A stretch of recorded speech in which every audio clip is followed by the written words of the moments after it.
Let's do this. Zach Show. But I got it. You are so proud of that thing. Dude, look at this. Yeah, hold on. Hold on. It's natural. This is how we're starting the interview because we have to start from here. What is that? It is a gourd. Holy But I wonder if it organically grows this way or if they like strangle it around the base to get this different head here, you see? that looks. I don't want to know that guy. I don't want to know that guy. I saw it at the grocery store and I said I had to have it. Yeah. Yeah. So I'm sure. I'm one sure you did. did say that. All right. Zach saying interview. It's 1,000. Here we go. Positions. Election. Action. Oh my God. I like this shirt this time. It's very like of the time. It's like very Beetlejuicy. I tried to go spooky with it. Happy Halloween, everybody. Happy Ween. It doesn't feel like Halloween at all this year, and I'm very depressed. Let's kind of morph into it because I wanted to start with Halloween. And when I think Halloween, I think a couple things. I think like Jack Skellington. I think Bette Midler. I think Ariana Grande. Oh, wow. Very synonymous with the holiday. Thank you. What do you say? Does one celebrate Halloween this year in 2020, or do we forego it? Do we figure out a new way to celebrate? What do we do? We've been waiting for an answer. I think the thing for me that is like most traumatic about this year's Halloween, I mean, of course, the pandemic, but also the fact that Halloween Horror Nights wasn't open this year really, really, really, really, really, really is traumatic for me. Like deeply, deeply upsetting.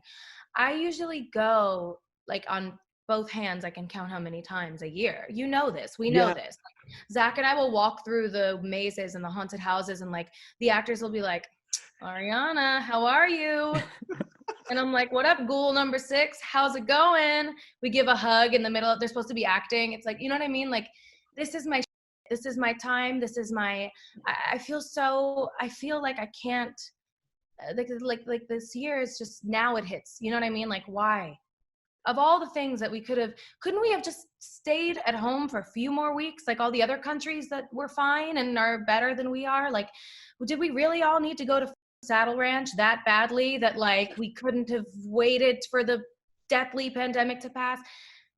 Like, No. we all really needed to put on our cowgirl boots and ride a mechanical bull that bad?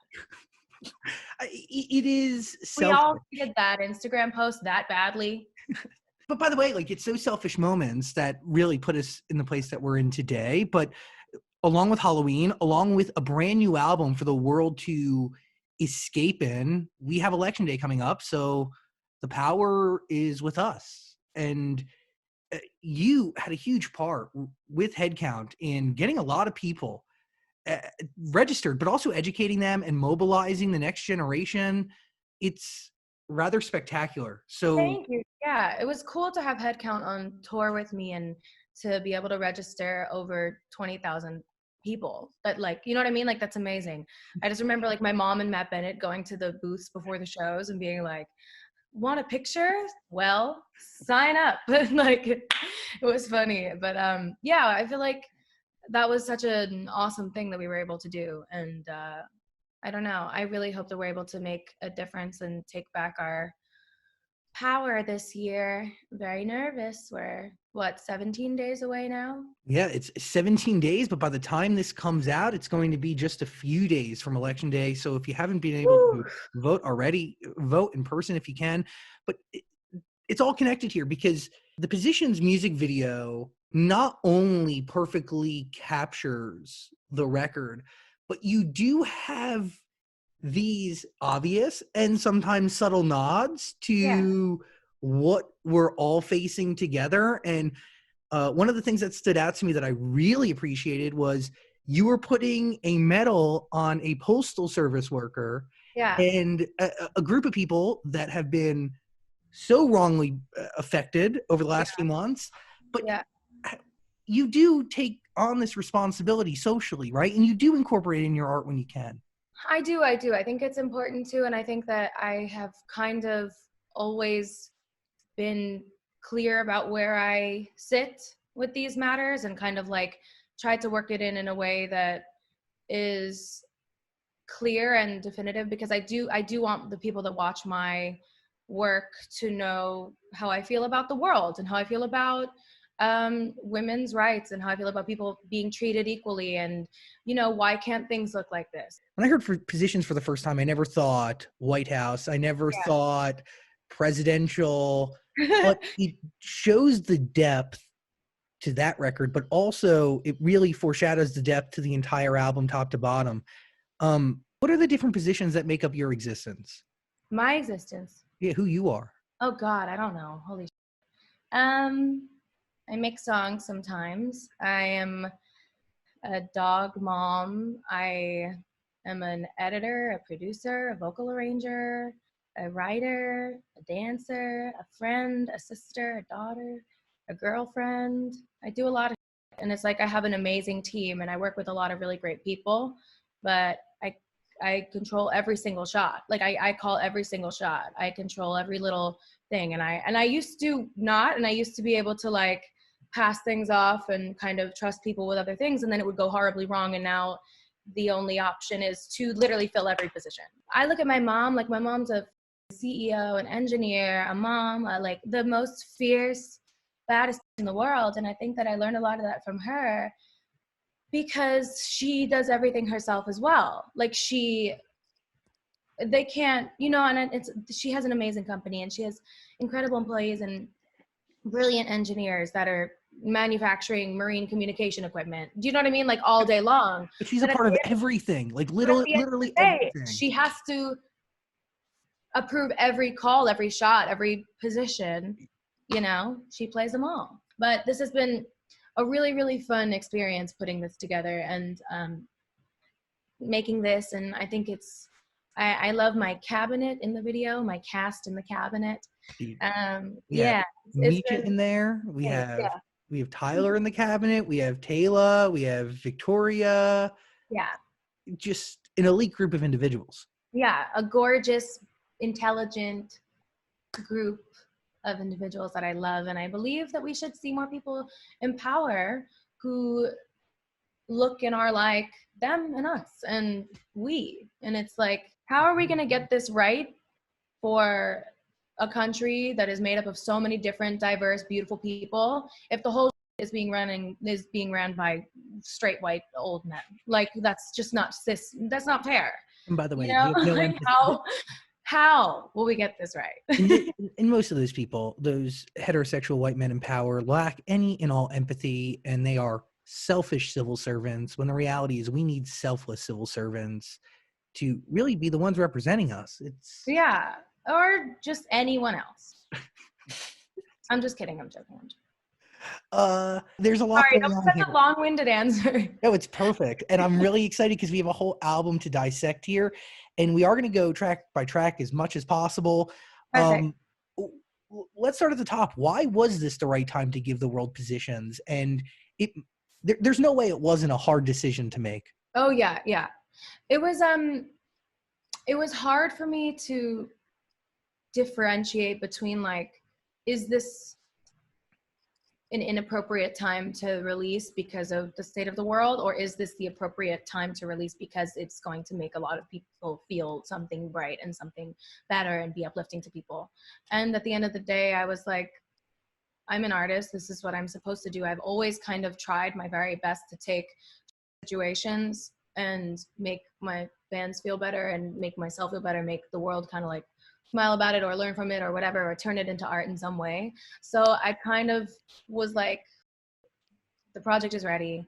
Let me try to make them smile, because I know I have seen them on the timeline worried about their lives and the state of the world all year. And we've kind of like, I've been working and it's done. And I was like, you know what, this is like, everyone is aware of what's happening. I'm aware of what's happening. And this is also my job at the end of the day. And I know that in my heart, this will make a lot of people feel something good. And even just like the day that I tweeted, I can't wait to give you my album this month, the reaction like floored me to the point where I literally am choked up, because I was like, oh, this is like why I do it. Like, this is like, at the end of the day, like why my heart was like, okay, yeah, just drop it, just do it, just let's go, because of them and the love and how it feels and how special that is. It's like really, I really am floored by that still to this day. I gotta tell you, Like, I had chills. I was like, am I in BTS? I was like, what is this reaction? I was like, holy. Anyway, people are looking for light. It's obviously been a really dark time, and as somebody who's been soaking in this album for the last few weeks, it has been the lightest time in my life over the last 8 months or so. 80s. Oh, it makes me so happy. Thank you for saying that. People are hungry for an escape from what we're going through. People want to soak in a story and live vicariously through music and just be removed from where they're at and close their eyes and just kind of go for a trip. Yeah. And at the end of the day, I do have to remember that this is still my job. And like, I've been so like consumed with fear for the state of the world for like a very long time that I'm like, oh yeah, I'm still supposed to put out the songs and make the fun videos and make people smile. So let's just do it, you know? How does that make you feel, knowing you have like the power and influence to make so many people in the entire world smile through everything we're going through? I mean, I forgot that that's what it feels like, and that is in my hands. And when I started talking about the music again, that reaction kind of just like really made me very emotional and very, very grateful, and kind of like I was very emotional that whole couple of days. Like, I felt some type of way, and then I listened to the album 300 times because I was like, holy shit, is it good enough? I was like, wait, hold on. And then but yeah, no, it's a really terrifying but also beautiful thing.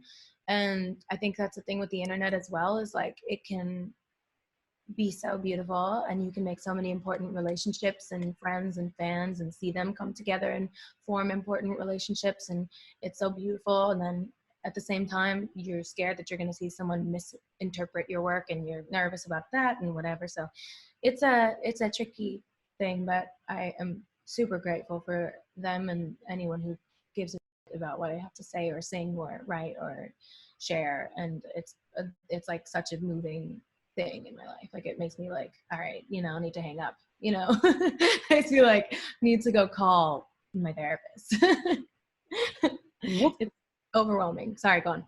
what goals did you set for yourself, vocally, creatively, personally, before embarking on this process? No, I think the goal for this was to not only continue the story, because I feel like there's a through line with my projects now. I feel like there's a clear, oh, cool, you know, this is a person's life feeling that goes with it.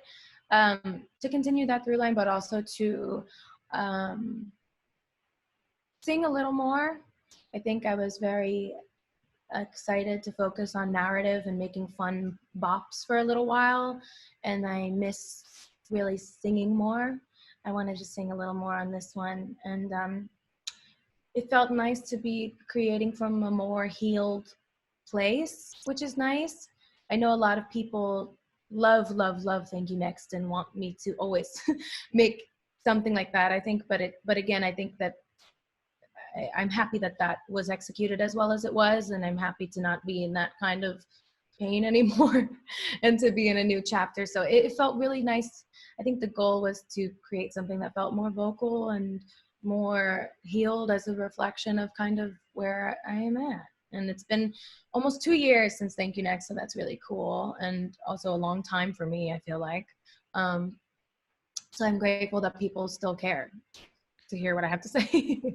By the way, yours truly is where this story starts, and yeah, for sure. It will take us all the way to Positions. Do you heal and then write the records, or do you only heal after you It's tangibly have all fun? it's all simultaneous. And I think that that's kind of like evident when you hear like Off the Table, Heading into Safety Net, kind of that like fear about new love and kind of like terrified that you're going to be the thing that holds this back from being the successful, happy, healthy love. And, you know, like, and that your trauma is going to be what contributes, you know, so it's like, I think it kind of is hand in hand. I think the music and the healing go together. And I think that, of course, I had a year and a half without, or, you know, to focus on just the healing and just make a little bit of music here and there throughout the tour, throughout the process, throughout that chunk of time. But yeah, I don't think one can happen without the other for me, which is nice. Shut Up. Why was that the right record to start this album? I think sonically it feels like an intro to me. And also kind of it sets the tone with like, hey, this is the level we're vibrating on. Let's rise above all the, let's celebrate what's good. Let's be who we are and say, shut up and block out all the, because let's embark on a fun, beautiful musical journey and tell everything else to shut up. It's like, I think that was sonically the right choice. And just the message I think is like kind of cute. I don't know. Yeah, and I love the connection between that and the 34-35. It's fun. Well, because it's like from a Disney princess, it's the start of this fairy tale love story. Yeah. The strings, by the way, in almost every record on this album really set this beautiful through line from top to bottom. And it's like, it sounds so sonically connected. I am glad to hear you say that, because I wanted to start, I mean, this isn't actually what ended up happening, but with Shut Up, it was, and with 34-35, it was, I wanted to start each song with just strings. So Peter would send me ideas and tracks that were just strings. And I wrote to those, and that was how we did it.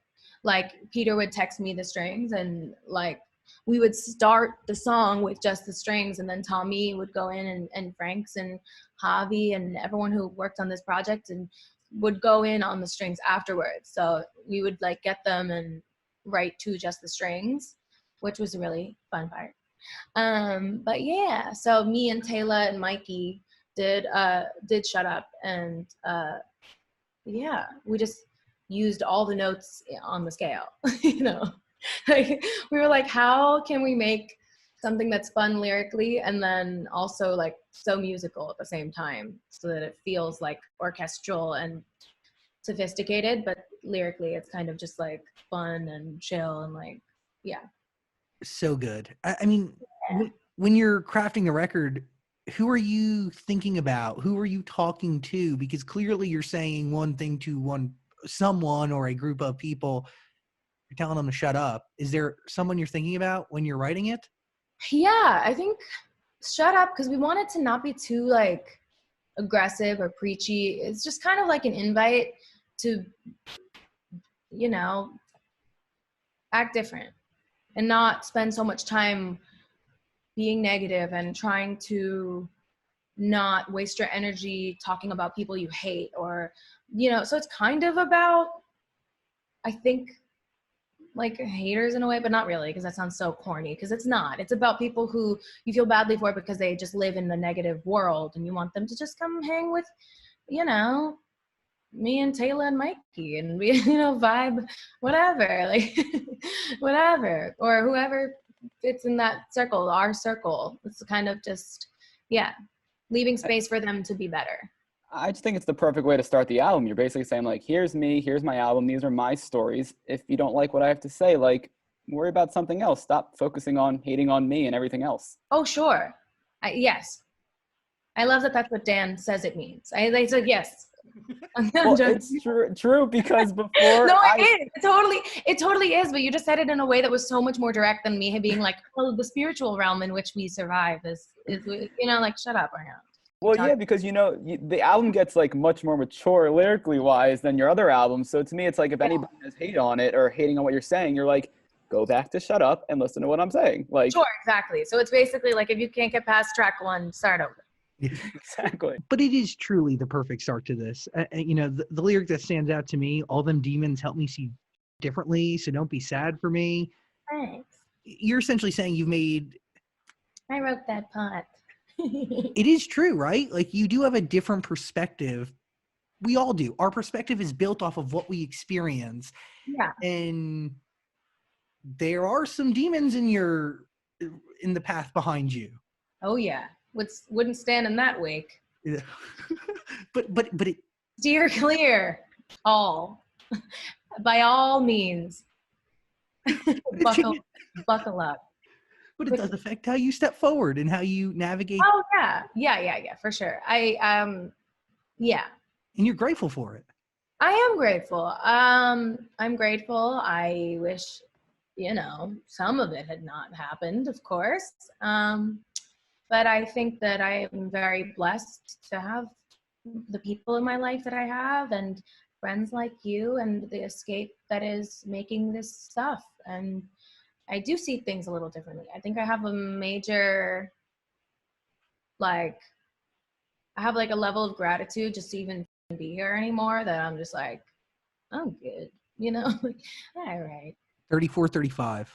Oh yeah, let's get in there. I did the math on this, and I do believe it. Did you use a calculator, Zach? Yes, I ran out of fingers and toes. You guys want to hear something embarrassing? I didn't do the math, and I didn't realize what the numbers were until the very last line of the song. No, that's perfect. That's the experience that I want you to have. I love that. Please. Well, why is this record important to the overall story you're telling in this album? Oh, because I just think it's ridiculous and so funny and stupid. It's absolutely absurd. It was just a fun thing. Again, we heard the strings that sounded so Disney and orchestral and full and pure. And I was just like, yo, what is the dirtiest possible, most opposing lyric that we could write to this? And I was sitting with Scott Nicholson the night that I started writing it. I was sitting with Scotty, and we basically, Scotty wrote the Give Me Them Babies line, which is my favorite thing in the world, is that Scott Nicholson is a writer on 34, 35. It made me so happy. He was like, I was like, what comes after, I think I'm crazy, way I've been crazy, if I put it quite plainly. And Scott was like, just give me them babies. And I was like, and he was like, I'm joking. And I was like, no, it's to print. We're doing it. It's done. It's perfect. Yeah, but it came up as a total joke. And then I fell in love with it. And then Taylor and Victoria came, and we wrote the bridge together. And it was so much fun. And it was we finished it. We started it last year. And then we finished it months and months and months later, when I was like, oh, this needs to be on the album and it has to happen. And it was the night after that big earthquake, scared the shit out of me. And I was like, 4.5, and I made the magic. And it was after the 4.5 one. So that's why that lyric is there. Friends were like, wouldn't it be more than a 4.5? I feel like he's way stronger than 4.5. And I was like, yes, but the earthquake last night. Anyway. Sorry, I'm telling you the whole story of how everything came to be. That's what do you think we're here for?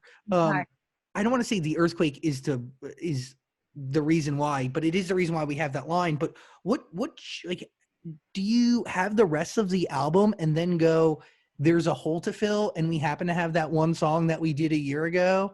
Yeah. Could be perfect? So the way I kind of like to move when I'm making stuff is I like to jump around. I don't like to finish things right when I start them. If I have a verse and a hook, I'll be happy, and then I'll be like, okay, let's start something new, or okay, let's do the second verse and then come back and blah, blah, blah, blah. So I like to just kind of, when the ideas are there, go. And then when I feel like I'm working, when I feel like I just like to bounce around until something else comes up and that I hear something else that I like, and we'll start other ideas. And then at the end, we go back and we finish them.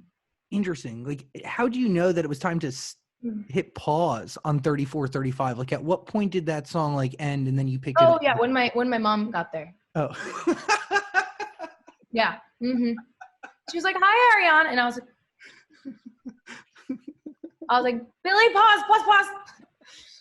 Can you talk about putting that verse together, the riding verse, the earthquake verse? How fun was that, building out those lyrics? It was so much fun. Also, the thing about getting me, Vic, and Taylor in a room together is, it's just so fun, but also it's magical. When three besties sit down who know a lot about each other's lives and what Intimately know each other. oh yeah, very intimately. I don't really work with people that I don't have a real friendship or relationship with, or that I don't feel immediately like connected and obsessed with. I've been working with Victoria and Taylor since the first album. Like, it's not even, and it's so much more than that. Like, these are two women that mean so much to me. So it's so much fun. And my friend was there. My friend tagged along and was like, it took us like 30 minutes and to write the bridge, and Chase was like, you guys are, first of all, ruthless. Second of all, that was the most fun. Like, he was like, I can't believe that happened so quickly. And yeah, but it was really fun. But yeah. Do you channel a different side of yourself for records like this, or is it all just one? Obviously, it's the different positions. Yeah, I think the thing about this song that has been my fear since the beginning is that it would distract from the like vulnerability and the sweetness that is the rest of the album. It's very loving, it's very honest, it's very much a reflection of parts of my life, but also, it's just a fun song, and it deserves a home on the album for sure, and that deserves to be written about for sure.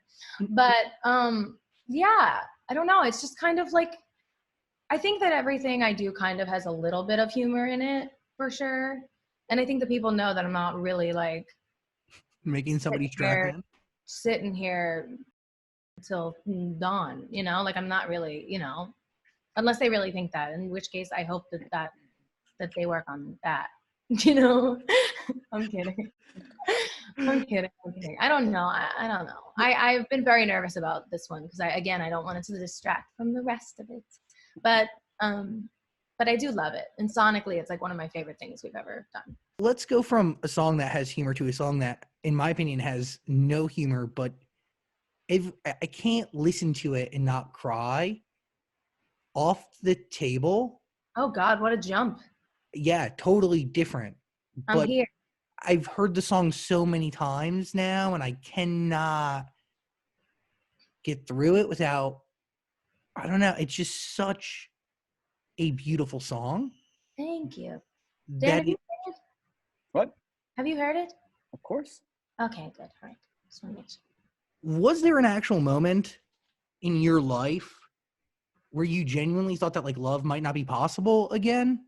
Yeah, I think that you fear that when you experience certain things and you go through like really traumatic. I think that your mind, this wasn't written from a 100%. This is really how I feel, but that fear is something that exists, of course, in your head when you let the trauma part of your brain take the command seat. That of course exists, and your brain is constantly telling you, no, you don't deserve this, or no, this won't happen, or no, yes, this person is too good to be true, or yeah, you will be kind of just frozen in this period of recovery for the rest of your life. There are moments where that traumatic, the PTSD part of your brain takes the command seat and tells you those things. So I think this was written from that place and not from a real, I'm in my right mind and I know that I deserve love place. It was just from a fear place, but it deserves to be expressed, and I think it deserves to come out. And I think that once you write something, it kind of goes away a little bit as well. I think that expressing it made it feel so much less legitimate. Yeah, I understand. It's like an insecurity that you have. That's not, you're kind of saying it's a fear, but by getting it out into the world and writing it, the fear loses its value, and you realize how ridiculous the fear is, and then you're able to open yourself up to love, or at least look for it. Yeah, it's like when you share it with someone and they have a reaction that is like comforting and supportive, and oh, this is a beautiful song. You're like, it's a beautiful song. You're like, oh, okay. The song does start with fear and you questioning it, but by the end, and April comes in, the song kind of ends with this human being reassuring you that no matter what your baggage is, they're there to carry it with you. Yeah. He played the role of the perfect, you know what I mean? Kind of like dream reaction to a fear like that being expressed. Reality, right? Yeah, I kind of gave him a little sum up of my, we caught up for a while and talked about life and everything. And he kind of, I think, wrote his verse from a perspective of like a person that would be filling, certain shoes, and what I've heard that has felt nice. It's nice. I think he did a great, phenomenal job writing that. Is it hard to put that into a song? Like, how'd you know Yeah. you were ready? I didn't know anyone was ever going to hear it. So I just kind of was sitting in my room. It was during quarantine and towards the very beginning. And I just had set up my little home situation. And a friend of Matt Bennett's, Shintaro, had sent me a little folder of beats. And he's amazing, by the way. He worked at the Apple Store, at the Genius Bar, I think, or I think he was giving lessons on how to work, like make beats and stuff. Cool. Like I think he was the guy that like you go into the Apple Store and be like, oh, I want to make something that sounds like Robin Thicke, and then he'd like show you how to make something that sounds like that. And but yeah, he's a really brilliant producer, and he sent me a pack of beats, and I pulled it up and I wrote a verse and a chorus, and I sent it over to Abel, and I said, is this okay? And he was like, yeah, I'm gonna write the second verse. And I was like, okay. And so that was just how it felt, and it was just a very intimate moment and writing process between two friends. Does a song like that only happen after being alone with yourself for quite some time? Because it is it's very reflective. No, like if you weren't going through it in that moment, you're thinking back. Or I think there's always a feeling at the beginning of creating something where you're like, is this for me or is this for people? And this was one that I think was kind of on the line. I didn't know, but then it felt really beautiful, and my mom's reaction to it was really beautiful. That made me very emotional, and I felt like it was the perfect kind of centerpiece in a way to the album, because it does, again, make every other song on the album make so much more sense. It's like, okay, we start here and we start with a crush, and you start with the fun sex and the, ooh, what's your motive? What's your, whatever, blah, blah, blah. And then it gets to this real point where you're like, oh, wow, I could be falling in love with someone. Is that even an option for me? you? Yeah. And then you go into, I think 6:30 is next, and you're like, well, are you down? What if I lose my, what if I'm old and crazy? And then you go into Safety Net, and you're like, oh, here we go. I'm really here falling for real. This is happening again. I didn't think it could, and it is. And then, and then it's like, I think it's a pivotal point on it. I think, I don't know. No, it is a huge moment in the overall story that you're telling. Do you know what that story is? And do you realize that story only after the album's done? Oh no.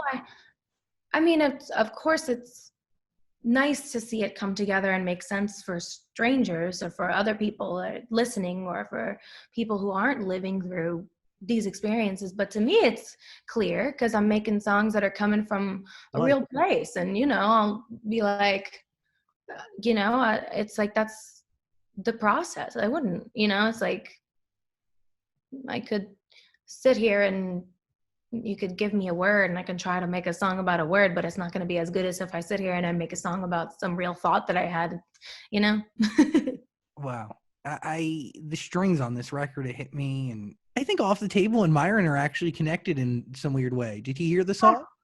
Myron was sitting underneath my feet when I wrote that. So yeah. Yeah, he doesn't leave me alone much, but I think he loves that song. I think he also loves chewing my headphones and sitting right next to me as I'm working. And yeah, he's in a little angel. He doesn't leave me alone much. I'll go to like brush my teeth first thing in the morning, and he'll come with me and sit under the sink and like look up at me. It's very sweet. Oh, and a little angel. I love the dogs at the end of the music video, by the way. Oh, thank you. But not all of them, like not even half of. I know. I wanted it to be realistic, but not like me slipping in the snow. You know what I mean? Because there was fake snow on set, and I was like, I'm going to die if Lafayette is added to this, and like Cinnamon is here, and there's like all these dogs. So we did a little group. Yeah. Lafayette has to be in the next one. She has to be in some video at some point.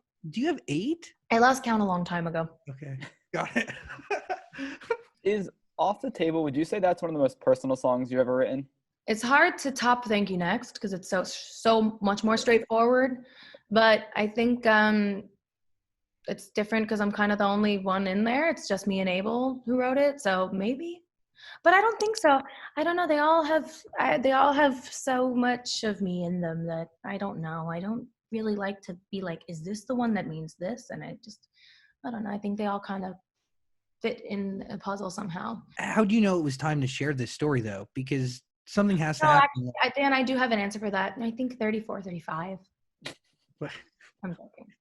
I'm kidding. Well, 6:30. the reason I'm asking that is just like everybody knows like what you said, you've been through a lot in your life, and this one you're kind of putting it all out there for people to kind of hear your story firsthand. Am I? Now I'm scared. I think it's a good thing. Oh, Don't worry. Do you have a question, or are you just gonna say shit, Daniel? yeah. Do you have a question, or are you just gonna instill fear in me and trigger my anxiety while we But sit here? isn't that what you want? Is tell your story? No, I don't fucking know, dude. I just want to sing and make people happy and say songs, and I don't know. All right. Well, forget I said that. I don't think about that. If I wanted to share my story, I'd do more of this shit, but I only talk to you two. All right. Well, forget. Scrap that. I'm joking. And I want everybody, and everybody should know that, you know.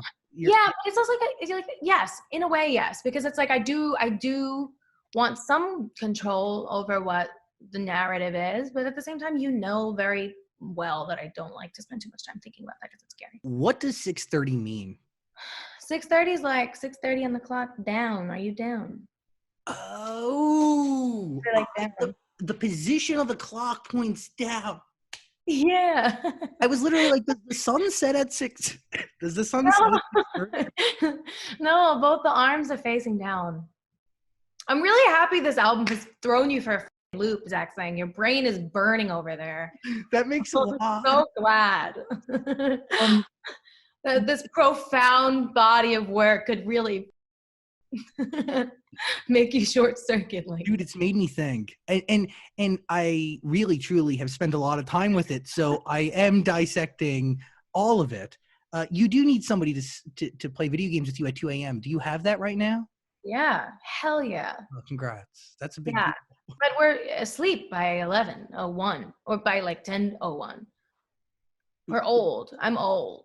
I'm an old person. Back in the day, Ariana would be up at probably like 1 o'clock playing video games. No more? I can't do it anymore. I'm Really? tired. Oh yeah, I'm exhausted. Also, I think the amount that I have worked on this year that was supposed to be my off year is like crazy. I've like never been more nonstop in my entire life, and it's like kooky. I think because like once I made the decision that I wanted to put something out, I was like, okay, now I need to shoot 76 videos, do 76 photo shoots in the middle of a pandemic. I need to get everyone tested 300 times a week. I need to put together these mixes, approve all these masters, and I have notes on everything. I'm not happy with anything. I need to make sure everything is perfect. I need to da-da-da-da. And I think I just kind of like drove myself a little crazy for a while. So I think I was like, by the time we were both home from work and done, I was just kind of like, we both were like, okay, good night.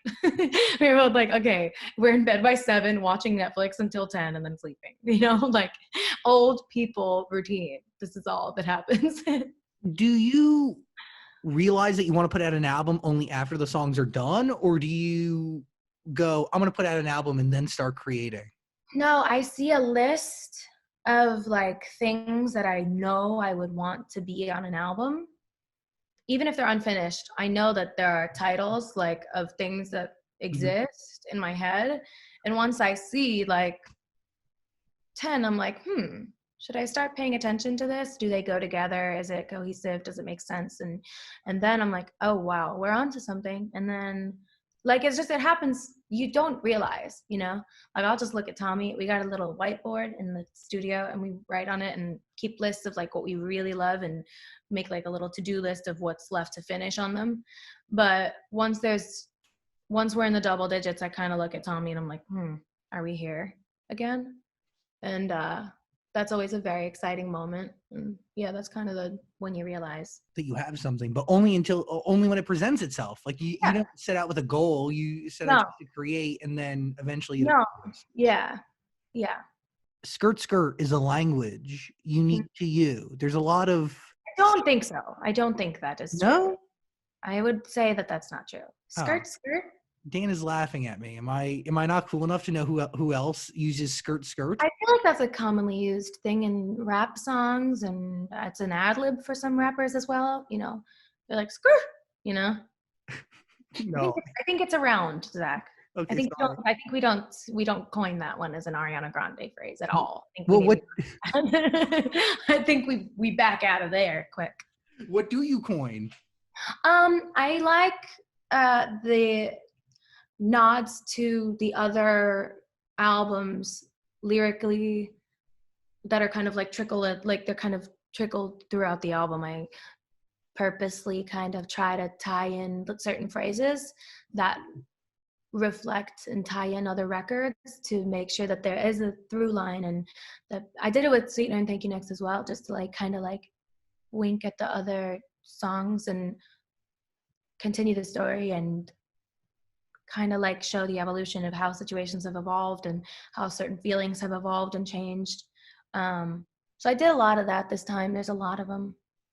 Some of them are more obvious than others, but yeah, one of my favorite ones is In Safety Net, and is a real taste more, is it in my head?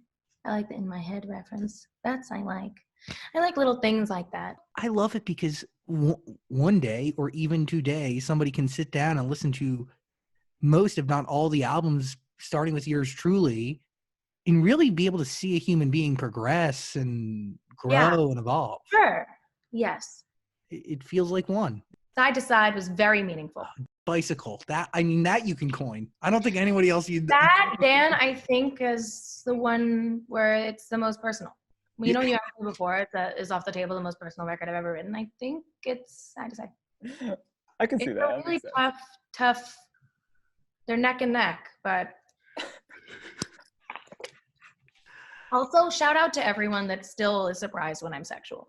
It's so funny and it makes me really happy. We talk about, well, there's a few here. I really want to talk about Just Like Magic because you bring up manifestation. Mm-hmm. Do you believe in that? Yeah, I think that's super real. I think that what you put out and what you focus your attention on is what expands, for sure.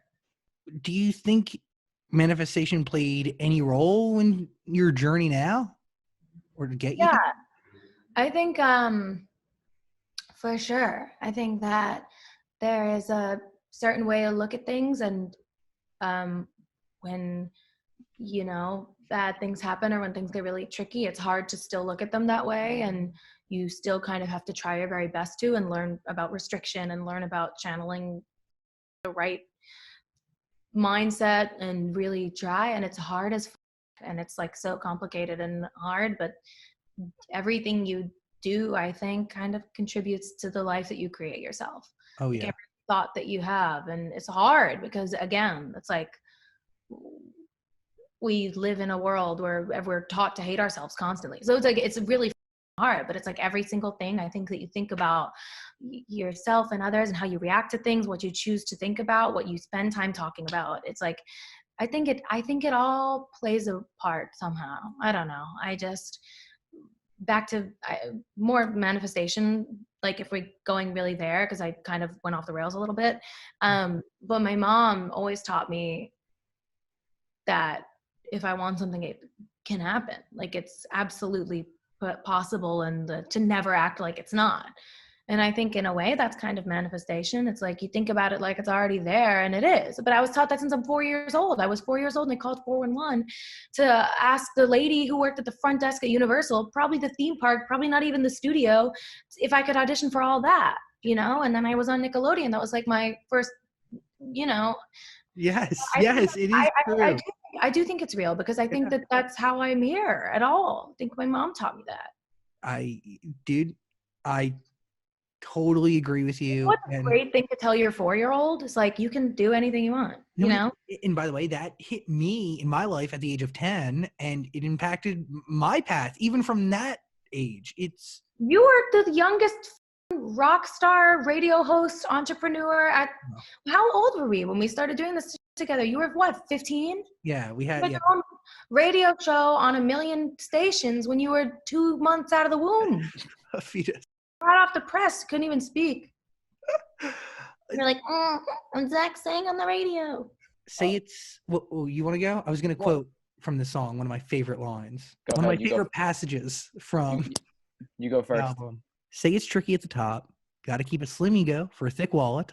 Oh, bad. Losing friends left and right, but I just send them love and light. It is a realization that you need to be a kind person to achieve something. 100%. The minute you start being a tool, that plug is being pulled.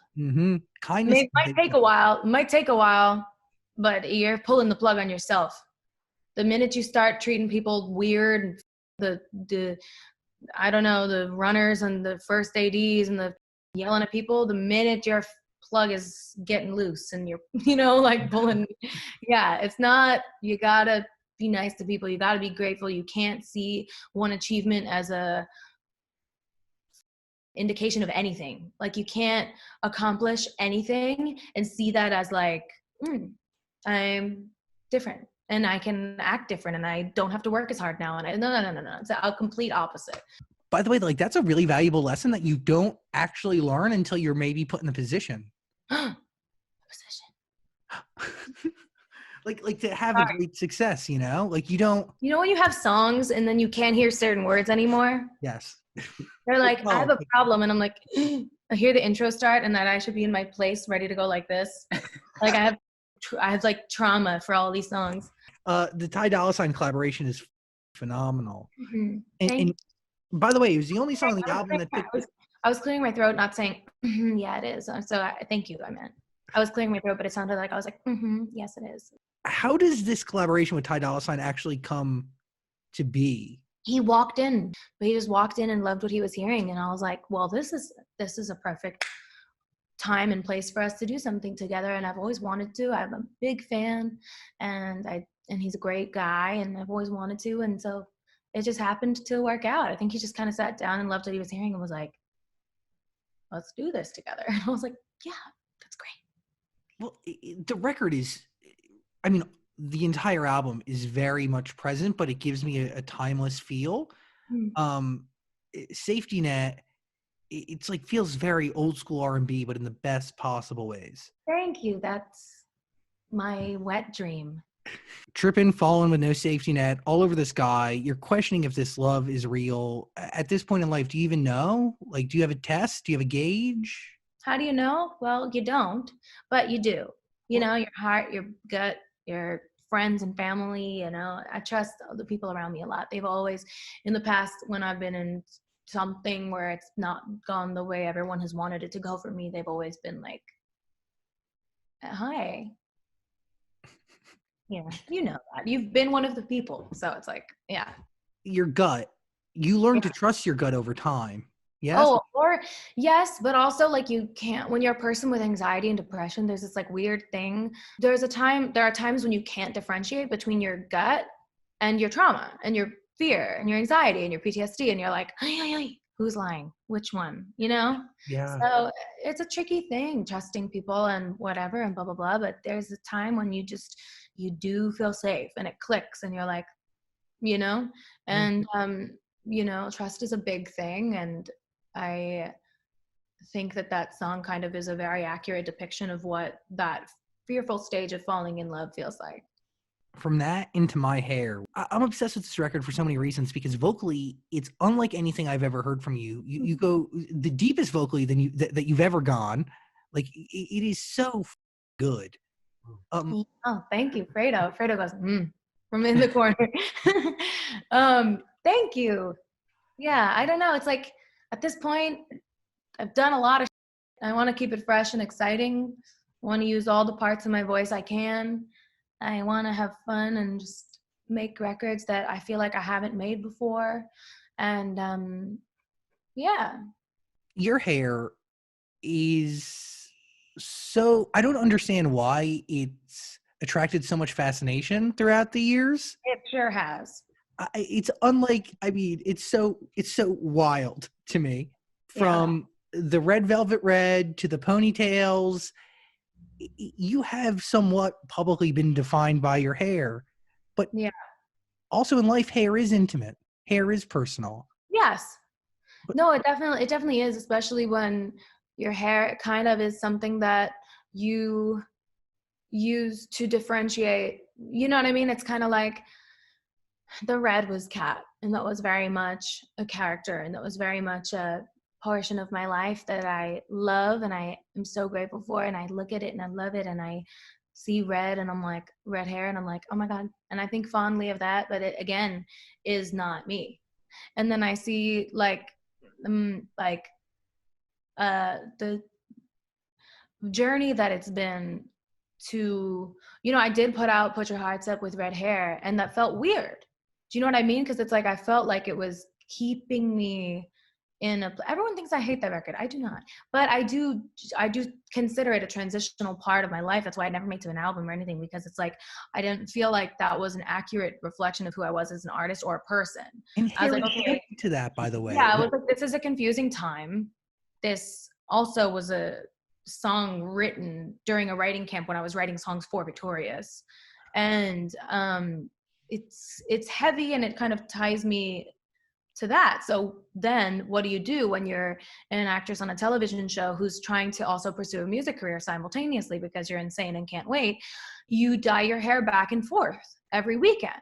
So there was the dyeing my hair brown on the weekends, and Brian and Scott would come and hang out with me while I got my hair dyed, and then we would shoot a music video on an off day, and then I would dye it back and be up all night bleaching my hair to go back to work on Monday. And then by the time we did Sam and Cat, we had wigs and it was easier. But then the ponytail, and then it's all been kind of like associated with different chapters of my life. And my real hair, which is the humongous curly poof, is kind of, I don't know,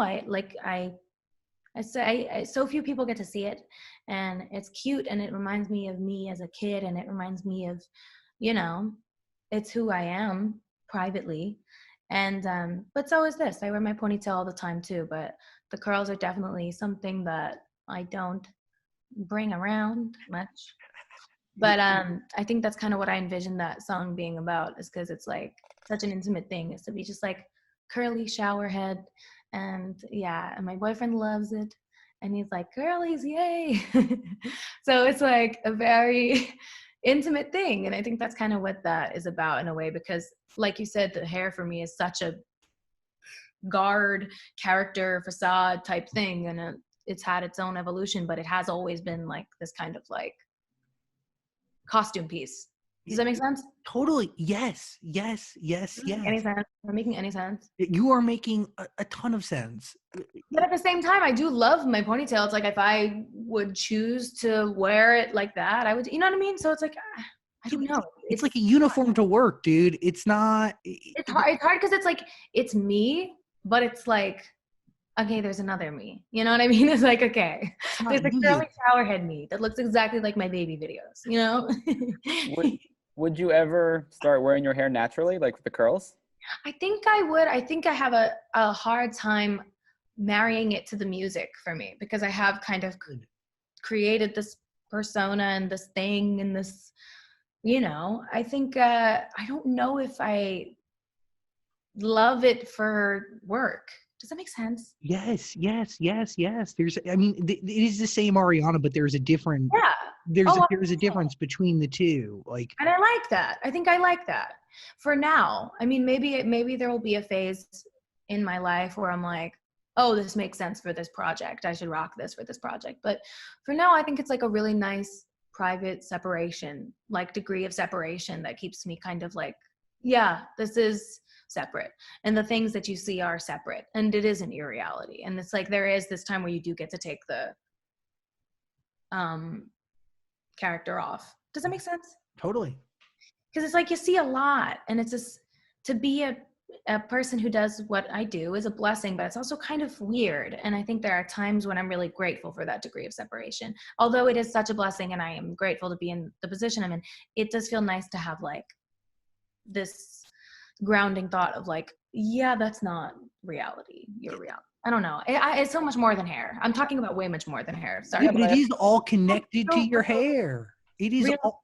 it is all connected to your hair, truly, because it's like the thought of like let your hair down. This is like just you're taking off your work uniform. You're becoming a different person, but also Yeah. the same. It's a different version of you. It's like at home you That picture me work. being like at the end of the day, like You hang it up like right by the door or something. Where the yeah. keys are. I'm like, yo, Myron.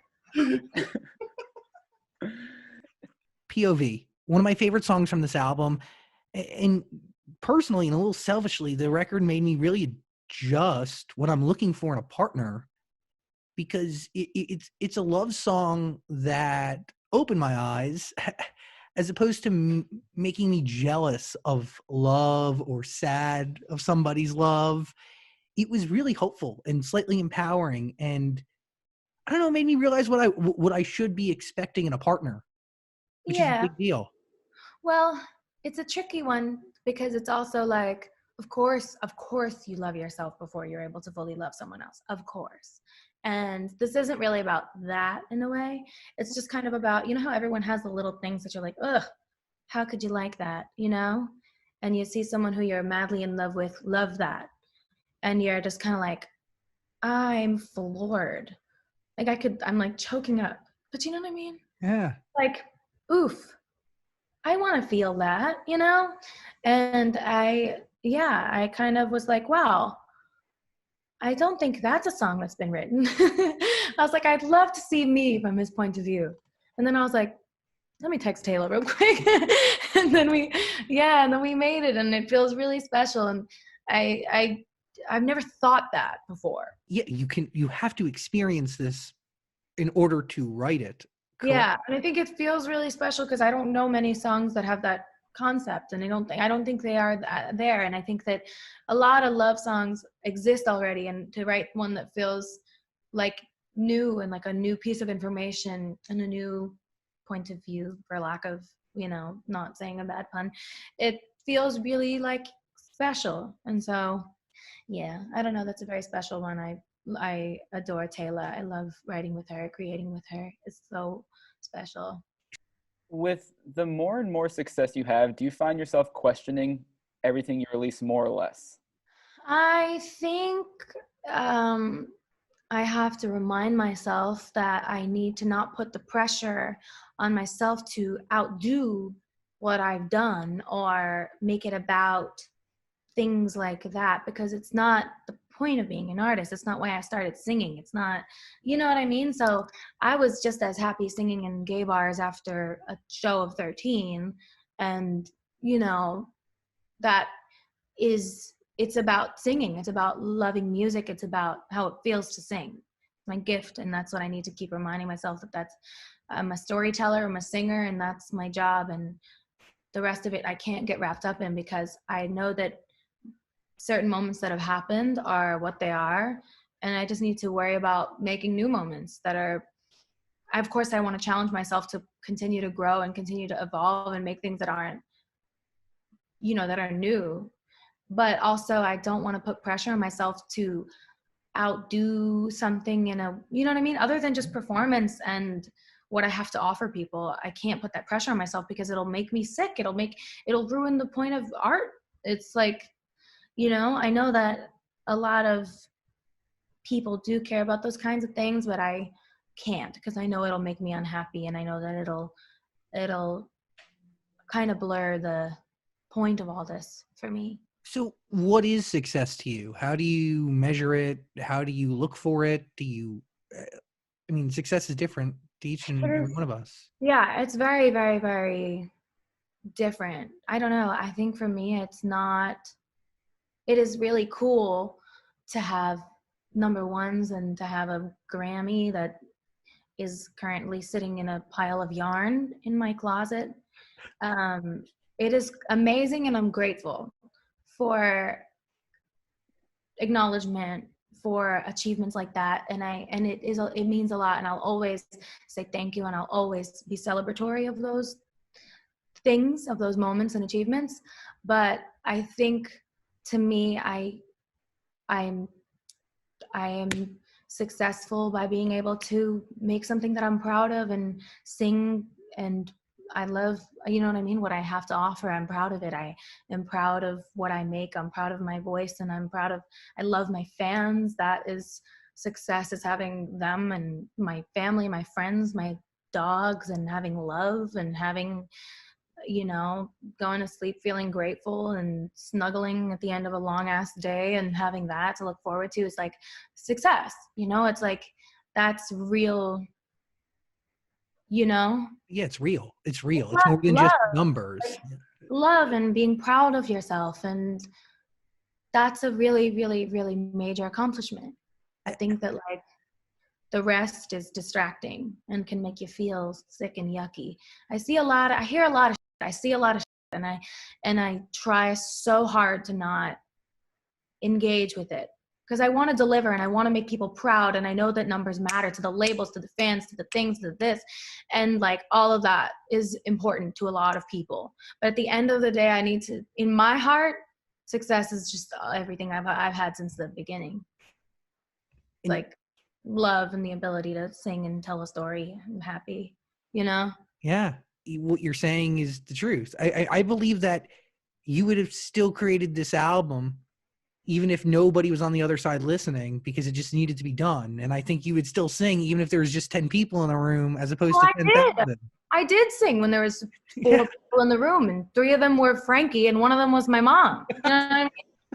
I don't know what the that meant, but I'm so glad it came out. The most meaningful part of your life, I am sure, is to lose to success. Yeah. I mean, by the way, like, it's not every day that a dog just ends up on the side of a bus. I raised to lose, you know, that's a different level of success, actually. You're right. Wow. Now that I'm into it. Speaking of performing, have you even thought about a possible tour for this album, or is that not even on your mind with everything going on? No, it's I don't think it is. I mean, I don't think people are going to be touring until 2022. Yeah. I don't see it as a possibility, and I don't think I would feel safe. I don't want to put my fans in danger. I think we need to really look at this, and no one knows what they're doing, and the way this pandemic is being handled is who knows, and I don't see it in the cards. Also, I just got off tour last year, so I think that I kind of liked doing Sweetener and Thank You Next and then touring both together. So maybe after whenever the next one happens, which will not be soon, but and the pandemic sorts itself out, maybe that would be a good time to start thinking about it. But I think that just the state of the world right now is not safe. It's not a safe time for people to be traveling and going to shows and being around. You know, it's not realistic. I don't know why people are like pretending that their tours are going to happen right now. They're like delaying to the summer, and I'm like, yeah, good luck. What is the most rewarding part of crafting an album? I like driving around and listening to it and being really fulfilled by it. Like, that feeling is really exciting. And Ray liking it. when Ray loves it, and we're like driving in the car together, like from appointment to appointment, and Ray's like, like, work. Then I know I've made something good. No, I think yeah, seeing like a playlist form in your phone is cool. That's exciting because it's your own stuff. Yeah, the whole process is really nice. Like seeing the visual fall into place, and you work on it hard and you edit it hard, and when everything is kind of done and coming together, and you think about like, and you look at it alone, that's nice. And then when you think about sharing it with other people, you start to spin. Well, I do anyway. I'm like, holy shit, it's real now. Motive. A record that to me sounds, again, like a lot of this album, it is very present, but still nostalgic and timeless. There's like a disco funk there. It really, it slaps in the right way. I met Murda through Wendy Goldstein. She connected us, and I love his work. I think he's super talented, and I wanted him to kind of like try new for me, I think. And so I sent him a little playlist of like some diva music to listen to, and Vogue was kind of like the leader of the playlist. And he sent me a beat called Vogue, and that was kind of the inspiration. And I think it's so cool that someone like him made that beat, you know? Murda, like the Murda that does like Drake and some of the Migos stuff, like that Murda. Yeah. Oh wow, that's cool. I would never. Yeah. Oh, go ahead. I just didn't expect him to make that beat, which is awesome. No, I know, me neither, which is why I was like, hey, like, you're sick. I'm obsessed with everything that you've sent, and like, you're so talented. I was like, what if you tried to do something that you've never done before, never thought of doing before, something that someone could vogue to? And he was like, what do you mean? And I was like, well, and I sent him a couple things to listen to, and it was fun. It was in quarantine. We were both kind of like trying to inspire each other, and he knocked it out of the park. And I think it's always so exciting when you push each other to try new things, and someone can push you and you can push them, and it makes something refreshing. Why was Doja the right person to help bring in the life? Felt it in my bones. I was just like, ooh, she's gonna eat this. It's just such a specific space to occupy. It's like voguey, and B, it's kind of is more like slow. So I don't know, it's hard to just have a couple bars on like that tempo of a song and know what to do with it. But she really added so much to it. I love it. Yeah, her flow really is impeccable, and it fits so good. perfectly. But again, I say this probably every time we talk, like you pick the right people who really are needed to tell the story fully. It's never just this random bull squash feature that was just. What the f- does that mean? Bull squash? Yeah, we got rid of bull. And, Oh. say bull squash. Bull squash. Positions is the album. There's a link in the description below. Please listen to it. Well, did we talk about Nasty? Did I miss that? Oh no, we can. I think we have to. Can't skip let's that go one. back. The laughs at the top of that record, plus the whistle tone so delicate, really bring to life a different story. Yeah? I think so. What's the story? I mean, you tell me. Just giggling, having a good time, making songs. I think that's just what happened in the beginning. I don't think it's any deeper than that, you know? But then again, people will find a way, my fans will find a way to create depth with something that is not that deep. Like, for instance, the loading bar on my website has a little flower in it. And the flower that we were going to use on Twitter next to the positions hashtag, just because it looks cute and is sweet and whatever, the flower matches my earring on the album cover. And the theories that have been crafted behind this flower are astonishing and really creative, and I'm proud of them. But again, alas, it's just an earring, you know? They're like, oh my God, this is a blossom. It represents her emerging from the murky waters, rebirth for a new era. And the divine woman that submerges from the murky waters is the blossom woman. And I'm like, oh my goodness. I am so glad that you think that's what it means. Thank God that's what you think it means. I'm so happy that they're that excited, that they care that much. Is a huge blessing. But it's just an earring. Positions is the album. You need to hear it if you haven't already. Please, there's a link in the description below. Ariana Grande, I love you with my whole heart. Okay, do you want to go to a haunted drive-thru tonight? I'll work it out. Yeah. Yeah, let's go. Okay, I'll see you both later. Okay. Love you guys. Later. Bye. Bye.